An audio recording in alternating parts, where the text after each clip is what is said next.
תוריד את הראש, תוריד את הראש. תוריד את הראש. לא, די, מסכנים, אבא שמישהו יקרא אותם. Today, Israel is defending itself on 7 fronts against the enemies of civilization.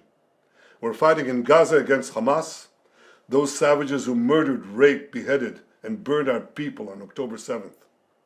We're fighting in Lebanon against Hezbollah, the most heavily armed terror organization in the world, which was planning an even greater massacre than October 7th on our northern border, and that has rocketed Israeli towns and cities for nearly a year. We're fighting against the Houthis in Yemen and the Shiite militias in Iraq and Syria that together have launched hundreds of drones and missile attacks against Israel. We're fighting against terrorists in Judea and Samaria who are trying to murder civilians in the heart of our cities. And we're fighting against Iran, which last week fired over 200 ballistic missiles directly at Israel, and which stands behind the 7-front war against Israel. As Israel fights the forces of barbarism led by Iran, all civilized countries should be standing firmly by Israel's side.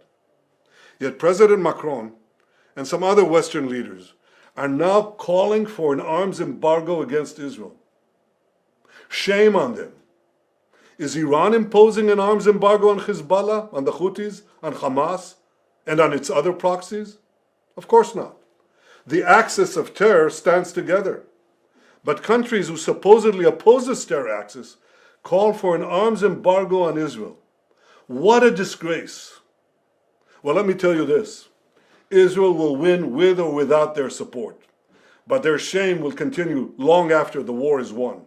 For in defending ourselves against this barbarism, Israel is defending civilizations against those who seek to impose a dark age of fanaticism on all of us.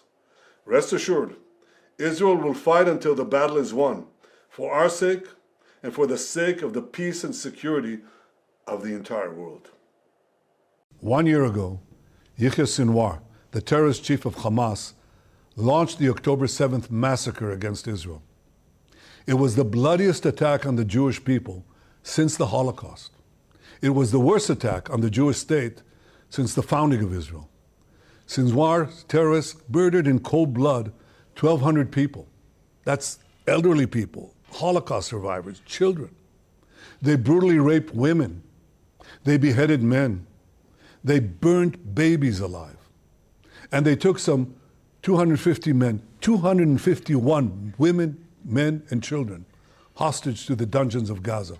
Today, the mastermind of this day of sheer evil is no more. Yahya Sinwar is dead.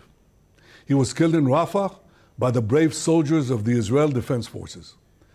While this is not the end of the war in Gaza, it's the beginning of the end.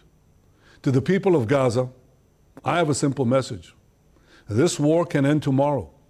It can end if Hamas lays down its arms and returns our hostages.